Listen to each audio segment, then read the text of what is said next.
Hello friends, இன்றைக்கி வந்து ஒரு சூப்பரான கார்டன் டிப் தான் பார்க்க போகிறோம். இப்போ வந்து நம்ம சம்மர் டைம்ன்றதுனால நிறைய பேர் வந்து வெளியில் போகிறதுக்கு டூருக்கெலாம் பிளான் பண்ணுவோம். அந்த மாதிரி சமயத்தில் வீட்டில் இருக்க பாட்ஸுக்கெலாம் எப்படி வந்து நம்ம தண்ணி ஊற்றுறது அப்படின்னு யோசிச்சுட்ருப்போம். ஸோ அதுக்காக நம்ம ஒரு பக்கெட்டில் வந்து தண்ணி ஃபில் பண்ணி எடுத்துகிட்டு சுற்றி நம்ம வந்து பூத்தொட்டிகளை அடுக்கிக்கலாம். அப்புறமா வந்து சணல் கயிறை நீங்கள் இந்த மாதிரி ஒரு முனையில் மட்டும் முடிச்சு போட்டுக்கோங்க. மற்ற சைட்லாம் வந்து அப்படியே ஃப்ரீயாக விட்டுருங்க. அதே மாதிரி ஒரு கயிறாக எடுத்து நம்ம ஒரு தொட்டி மேலே வந்து அதை வச்சுட போகிறோம்.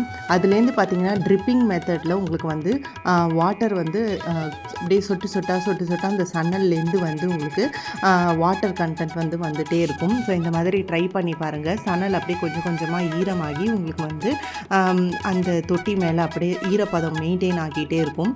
இது வந்து பார்த்திங்கன்னா இப்போ வாளியில் எவ்வளோ தண்ணி நிரம்பி இருக்குன்னு நீங்கள் பார்க்கலாம். அடுத்தது நான் ஊருக்கு போயிட்டு வந்து எவ்வளோ அளவுக்கு தண்ணி ஆகியிருக்குன்றதையும் காமிக்கிறேன். செடியெல்லாம் எப்படி இருக்குது அப்படின்றதையும் உங்கள் கூட நான் வந்து ஷேர் பண்ணுறேன். வச்சுருக்க வாளி மட்டும் கொஞ்சம் ஹைட்டாக வச்சுக்கணும். அதனால் ஒரு ஸ்டூல் வச்சு அது மேலே நான் வாளி வச்சுட்டு போயிருந்தேன். ஸோ இப்படி தான் இருந்துட்டு வந்து பார்க்கும்போது பார்த்திங்கன்னா உங்களுக்கு எந்த செடியுமே ஈரப்பதம் அப்படியே மெயின்டைன் ஆகியிருந்தது. அது மட்டும் இல்லாத தண்ணி பாருங்கள் எவ்வளோ வந்து கம்மியாகியிருக்கு பாருங்கள். ஒரு 4 days 5 daysக்கு இந்த மாதிரி உங்களுக்கு வந்து தண்ணி எடுக்கும். நீங்களும் உங்கள் வீட்டில் ட்ரை பண்ணி பாருங்கள். தேங்க்யூ.